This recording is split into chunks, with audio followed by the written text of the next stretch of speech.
We are going to start a new topic, riveted joint. Now, what is riveted joint? Like quarter joint and knuckle joint. Quarter and knuckle joint simply connect the rods. Now here, the rivet joint simply connect the two plates. Just try to see the figure over here. It's a figure from the Narmada Bridge, which is situated at Bharuch city, right? Now just try to see what I try to convey you. This complete bridge is made by riveting, right? That means what? It's a rivet is an element which join the two plates, and hence the joint is made, and we are going to refer it riveted joint. Okay. If you remember the Eiffel Tower, right? Eiffel Tower is also simply a classic example of riveted joint. In older days, the ship are also made by simply riveting the various plates. Just look at it, right? So riveted joint is basically, you can say it's a kind of a permanent joint, right? It's a what? It's a permanent joint, right? You cannot open it. If you try to open it, the whole joint get damaged. Okay. Now, where this riveted joint is used basically, it's basically used in making boiler shells, pressure vessels, reservoirs, ships, trusses, frames, and cranes, right? Nowadays, the riveted joint is not used, but it's simply replaced by the welded joint. Like कहने का मतलब ये है कि भाई कि आज के ज़माने में ये रिवेटेड जॉइंट इस्तेमाल नहीं करते. क्यों नहीं करते? There is a reason behind it, right? But it is replaced by the welded joint. You will see that in fabrication industry, ये जो है ब्रिजेस और ये सब शिप बिल्डिंग है, basically it's a fabrication industries, right? Now welding is widely used rather than the riveted joint. Still, it is in our syllabus to understand the classic theories of failures and the design procedures. Right? Now, if you focus on types of rivet joint or simply rivet, you need to understand first what exactly rivet is. Now, rivet having a specific shape, right? The top portion is called head, the middle body is referred at simply shank or body, and the last point is tail. Okay. Now, how the rivet joint is made? Just focus over here. Now, what we have, the rivet is basically, if it is having higher diameter, it is heated to a hot condition, red hot condition, right? So it becomes soft. Now it is inserted between two plates.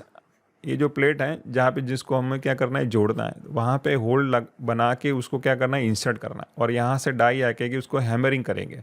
So both the end there will be a head, circular head. Now this is how we are going to make the rivet joint. ठीक है. इसमें क्या है कि यहाँ से हमने and को डिफॉर्म करके जॉइंट बनाया है. अब इसको हम अनडिफॉर्म नहीं कर सकते हैं, फिर से उसको ओपन नहीं कर सकते. That's why it is referred as permanent joint. If you try to open it, it damage the whole joints. So rivet joint is basically permanent joints. Now based on the shape of head, it is named as snap head rivet. If the shape is like a pan, it is also referred as pan head rivet, or if it is of shape having countersunk, it is referred as countersunk head. It may be flat headed or maybe the half countersunk rivet, right? Now, depending upon the place available and the application requirement, the type of rivet is used. Okay. Now, there are also types of riveted joint. Now, basically what we joint here, we simply join the plates by using the rivets, and it is how it make the rivet joint, right? But here you have to see two things. You have to observe how you can join the plates, either by putting the plates one another over or overlapping them. It is referred as the lap joint. तो यहाँ पे क्या है, एक plate रखनी है, उसके ऊपर दूसरी क्या करनी है, स्लाइड ओवर करनी है, ओवरलैप करनी है, और फिर से रिवेट को इंसर्ट करके रिवेट जॉइंट बनाना है. सो ये जो कन्फिगरेशन है, that is referred as lap joint. Okay. एक चीज़ याद रखिए कि लैप जॉइंट में क्या करना है, दोनों प्लेटों को क्या करना है, एक के ऊपर एक ओवरलैप करना है. So lap joint is that in which the one plate overlaps to other and the two plates are then riveted together. दूसरी situation क्या हो सकती है? How can we join the two plates, right? So these are the plates we are interested to join. So by placing them face to face, this is called butt conditions, where their rectangle faces are simply brought together front to front, and this situation is called butt, right? And here to join them we require additional plate which is referred as strap. So this kind of a joint is referred as butt joint. In butt joint, that in which the main plates are kept in aligned in butting situation or touching each others, and the cover plate which is referred as strap. The additional plate is required to maintain the contact position, is placed either on one side or both the side. यहाँ पे हो सकता है कि दूसरी plate भी यहाँ रख सकते हैं, तो it is referred as double strap butt joint बोल सकते हैं उसको, ठीक है. Now the cover plate is then riveted together to with the main plates, and this is how the butt joint is made, right. यहाँ पे situations क्या है, इसमें डिफरेंस क्या है, यहाँ पे प्लेट्स ओवरलैप हो रही है, यहाँ पे एक दूसरे के सामने आई हुई है फेस टू फेस, और उसको हम ज्वाइन कर रहे हैं. बिकॉज ऑफ दिस सिचुएशंस दो प्लेटों को हम इसी तरह ज्वाइन कर सकते हैं. Now again if you are using in case of butt joint only single plate or you can say the one side, it is referred as single step butt joint. इसका क्या मतलब है, हम एक ही प्लेट एडिशनल इस्तेमाल कर रहे हैं इसको जॉइंट बनाने में, so that's why it is referred as single.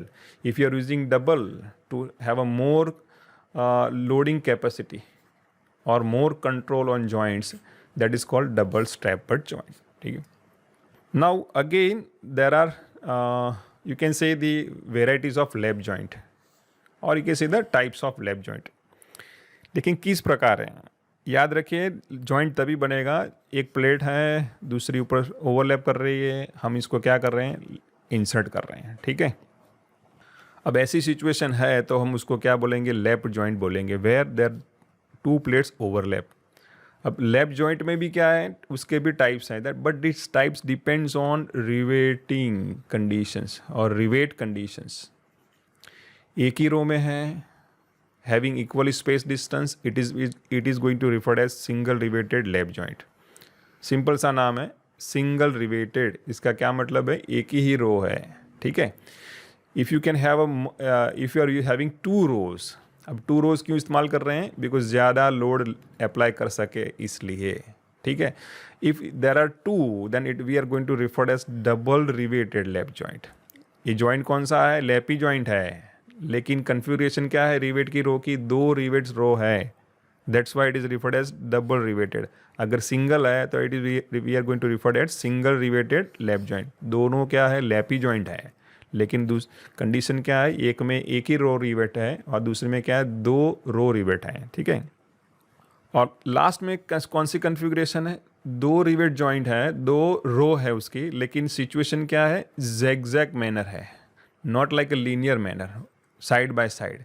They are arranged in a zigzag manner. So this lap joint is referred as double riveted lap joint, but it is referred as double riveted zigzag riveting. Okay.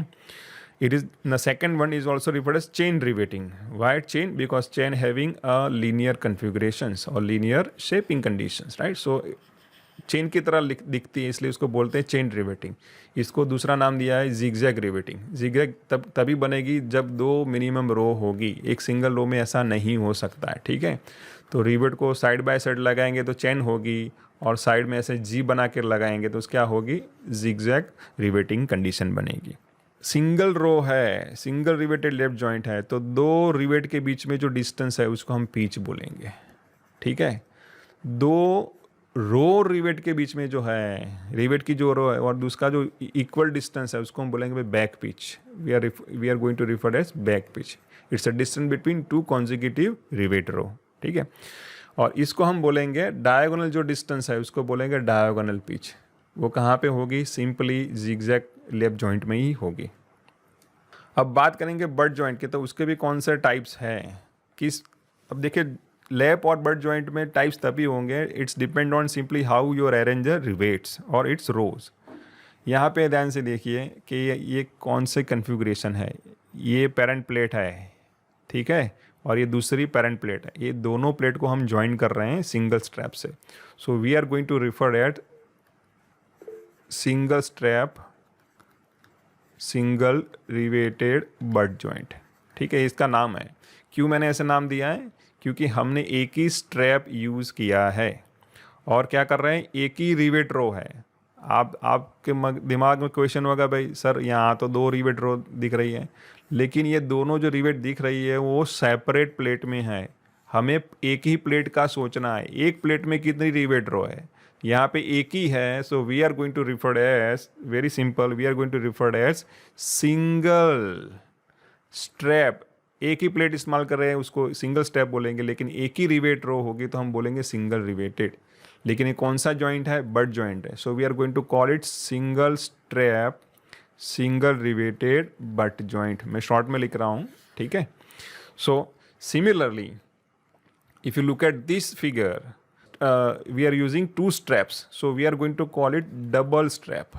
We are going to refer as double strap. 2 plates हैं join करने के लिए, लेकिन हर एक parent plate में कितनी रो है rivet की? एक ही है। So we are going to call it double strap single riveted butt joint. अगर मान लीजिए यहाँ पे मैं दूसरी प्लेट में एक और रिवेट रो डाल देता हूँ तो क्या हो जाएगा? इसका नाम डबल स्ट्रैप, क्योंकि 2 सपोर्टिंग प्लेट है, लेकिन यहाँ पे इस प्लेट में क्या हो गई? डबल रिवेट रो है, तो we are going to call इस double riveted butt joint. Here it is same thing, right? Here what we have same कन्फिगरेशंस।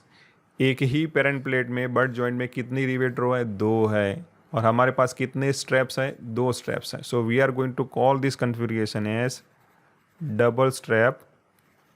What is double strap? Double riveted, 2 rivet row है एक ही plate में, ठीक है। Double riveted butt joint, कौन सी configuration है? Butt joint, face to face joint है, right. Similarly here you can say what we have is same, लेकिन यहाँ पे ये चेन है, यहाँ पे कौन सी है? चेन रिवेटिंग है, लेकिन यहाँ पे कौन सी पैटर्न है? जिगजैग पैटर्न है। So we call it double strap double riveted zigzag riveting, और you can say the butt joint, ठीक है। सिंपल कन्फिगरेशन यहाँ पे एक ही लाइन में है, उसको बोलेंगे चेन, और यहाँ पे कौन सी है? जी शेप में है, तो जिगजैग रिवेटिंग बोलेंगे। Now let's discuss important terms. अब टर्म्स क्यों लर्न करने हैं? इसके बिना हम जॉइंट की डिज़ाइन नहीं कर सकते हैं। जैसे हम कार में बोलते हैं ब्रेक है, क्लच है, गियर है, ये टर्म्स हैं, उसके मीनिंग्स हैं, उसके बिना कार सीखना बेकार है, right. So here the first is pitch. Now it is the distance from centre of one rivet. ध्यान से सुनिए, it's a centre distance from one rivet to center of the next rivet measured parallel to the seam as shown in first figure। seam का क्या मतलब है? seam का मतलब joint। joint कैसे बना रहे हैं? ये हमारी seam हो गई, ठीक है। मैं 3D में फिगर बनाने की कोशिश कर रहा हूँ, ठीक है।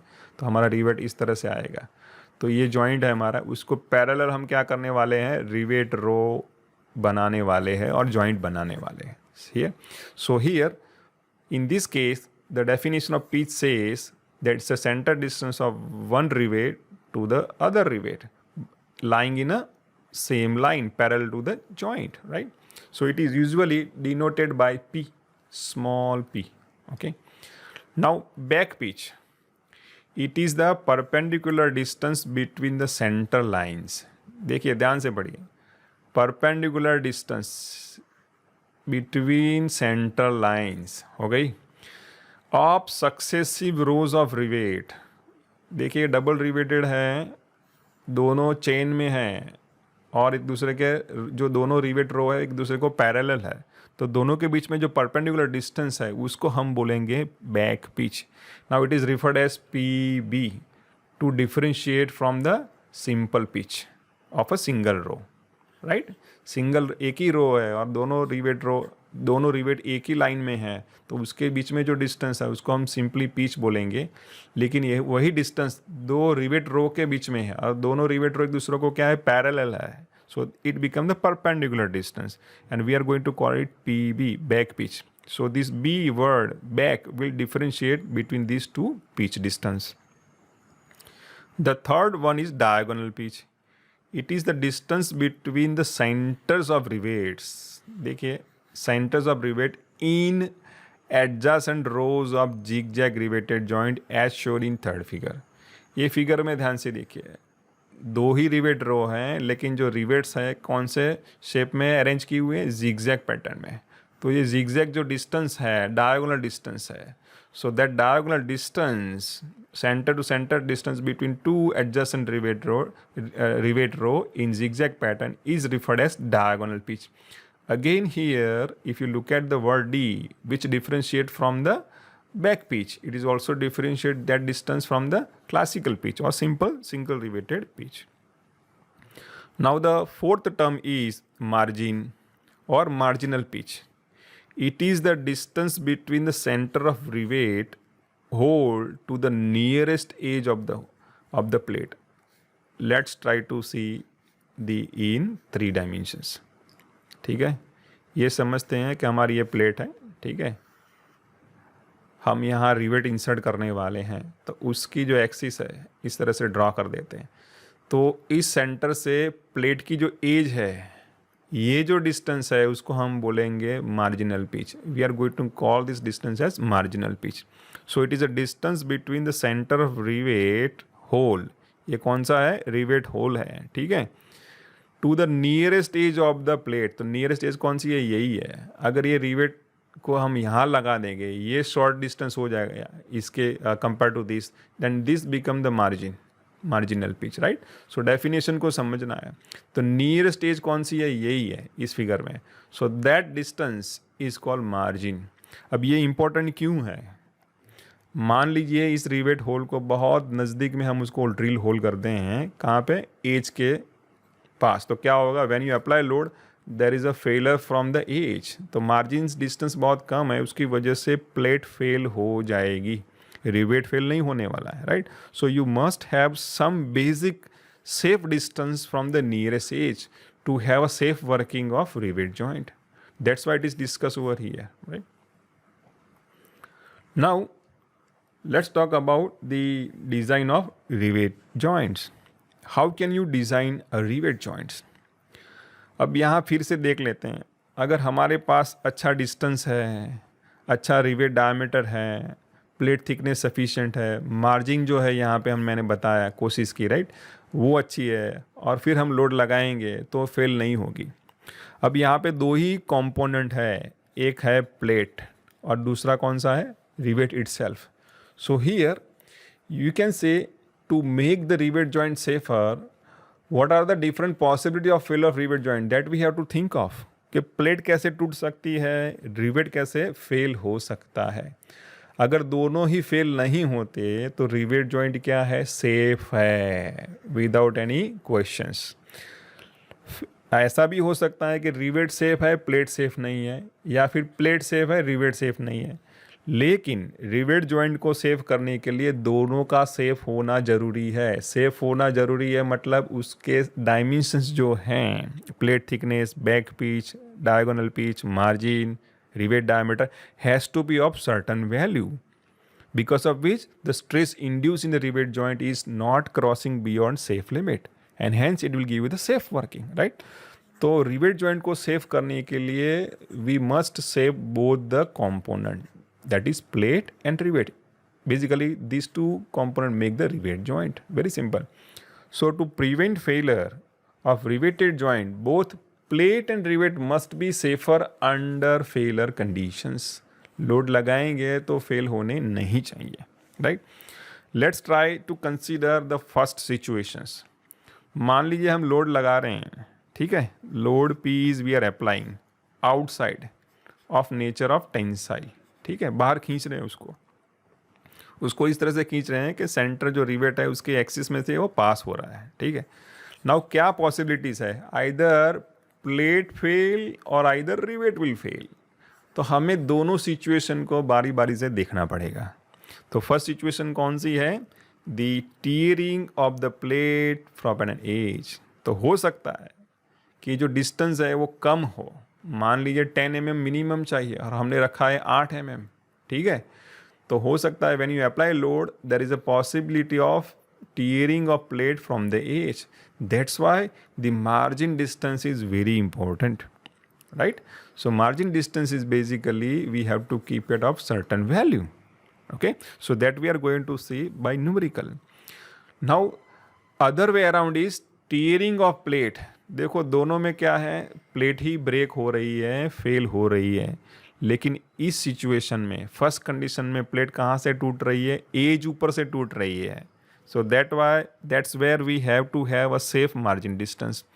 बट वही प्लेट यहाँ से भी टूट सकती है, जहाँ पे हमने क्या फिक्स किए हुए हैं, रिवेट लगाए हुए हैं।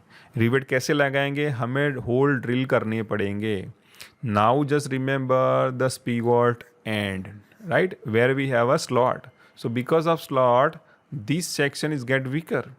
Similarly, in the given plate, parent plate, which we are joining, right? So we have to drill them. So because drilling, we are removing the material. Hence, a section passing through that drilled hole is weaker. अगर मैं इस तरह से draw करूँ, ये हमारा drill whole है, ठीक है, तो बचा कितना मटेरियल, ये बच गया, ये मटेरियल बच गया और ये मटेरियल बच गया। लेकिन ये जो बीच वाला है, there is no material, right. If I compare with the solid plate where there is no drill hole, वहाँ पे कोई होल है ही नहीं, so we have more materials, right.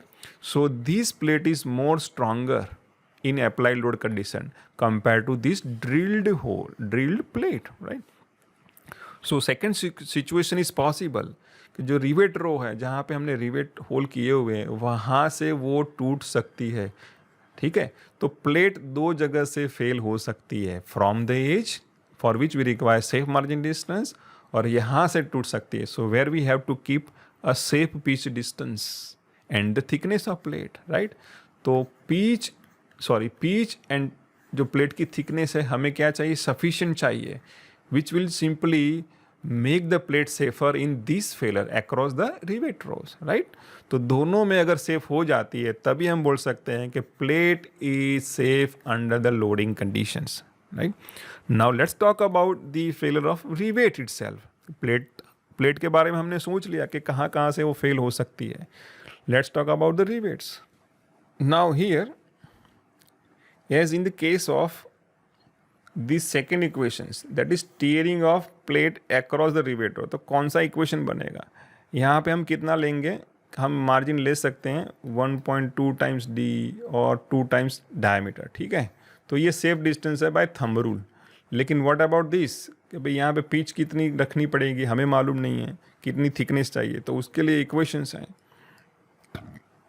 So for tearing of plate across the riveted, this is the equations, right?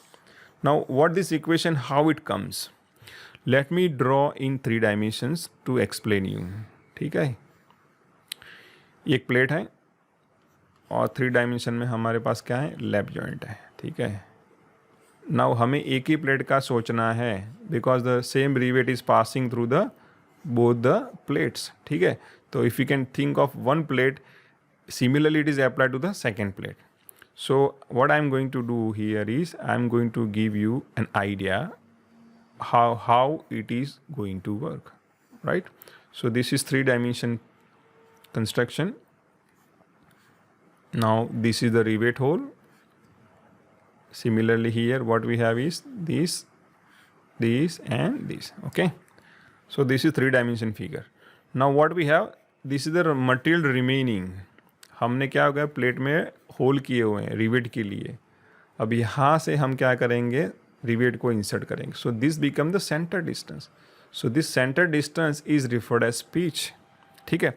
हमें क्या करना है, देखिए स्टूडेंट्स, डिज़ाइन में क्या करना है, we have to find out a resisting area. Very simple, stress is equal to force upon area. So we are interested here to find what is the area, कौन से एरिया पर resisting area जो है, what is the area on which the load P is applied, so we can find the stress.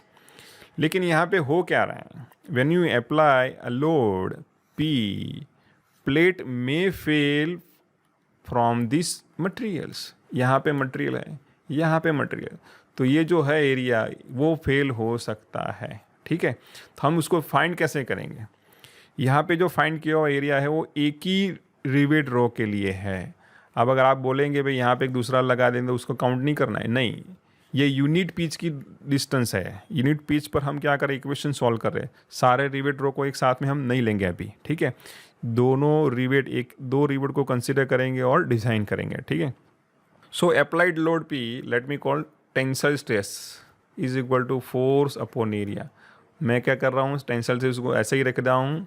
अब area find करना है। Area कौन सा फाइंड करना है, मुझे ये एरिया चाहिए। तो कैसे मिलेगा, मुझे इतना एरिया चाहिए जिसके ऊपर लोड मैं लगा रहा हूँ।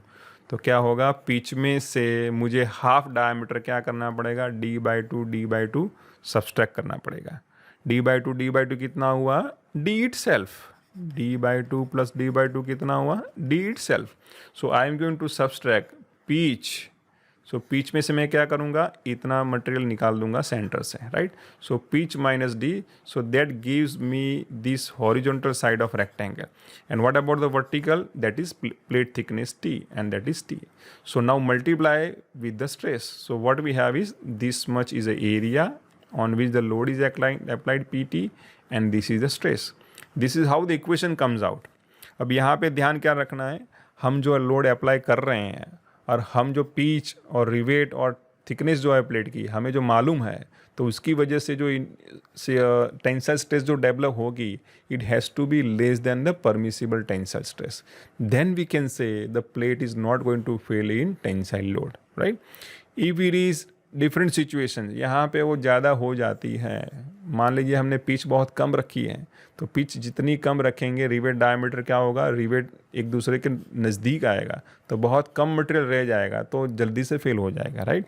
सो by simply finding optimum value of this pitch, plate thickness and the rivet diameter, we can prevent the failure of the plate across the rivet row under the tearing conditions.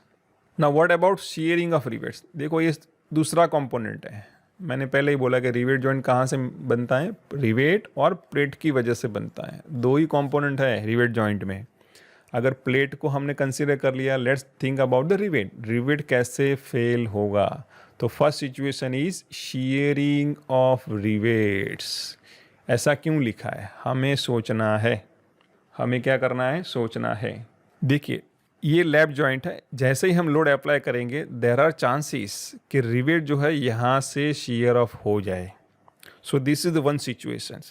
Again joint कैसा है, lap joint है या but joint है, दोनों ही में equation में थोड़ा difference आएगा because of presence of this strap.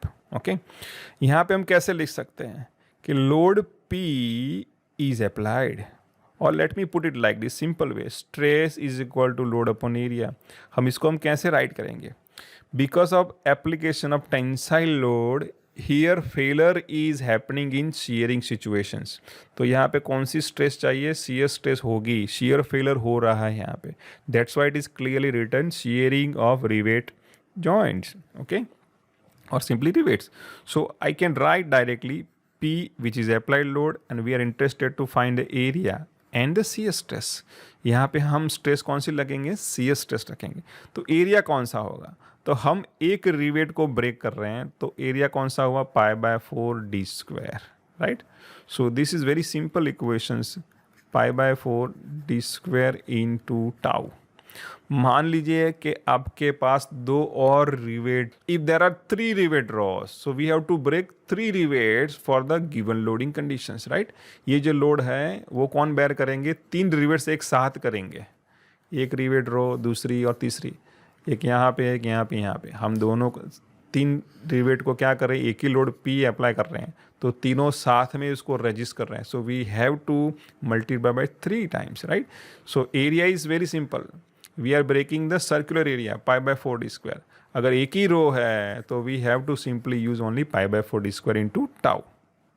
अगर बट जॉइंट है तो क्या होगा, shearing of a rivet in single cover butt joint. दो सिचुएशन है, when there is a single strap joint and when there is a double strap joint. क्या होगा, बहुत सिंपल है, जस्ट फोकस्ड। अगर ये सिचुएशन है तो it is similar to the lap joint. Why? Because here we are only shearing the single areas. So same load, same area, π/4d² into tau. ठीक है, ये हमारी पेरेंट प्लेट है जिसको हम दूसरी पेरेंट प्लेट के साथ ज्वाइन कर रहे हैं, लेकिन ज्वाइन करने के लिए हमने क्या इस्तेमाल किया है, we are using only the strap, okay. अगर दूसरी सिचुएशन हम कंसिडर करेंगे तो क्या है, 2 कवर स्ट्रैप है, क्या है, 2 कवर स्ट्रैप है। So here we have to break two areas of a same single rivet. ये कैसा हो गया, लेकिन दोनों ही कवर स्ट्रैप हैं, दोनों ही क्या करेंगे, हम खींचने की कोशिश करेंगे तो ये जो बॉडी है रिवेट की यहाँ पे अटकी रहेगी और हम इसको यहाँ से निकल भागेंगे, ठीक है। तो उसकी वजह से ये एक यहाँ से रिवेट टूटेगा और वही रिवेट यहाँ से भी टूटेगा। सो this is called double shear failure. It is called double shear failure. So equation become P is equal to 2 times pi by 4 d square into tau. अगर मान लो कोई ऐसी दूसरी रिवेट रो है तो we do have to multiply by 2। Clear?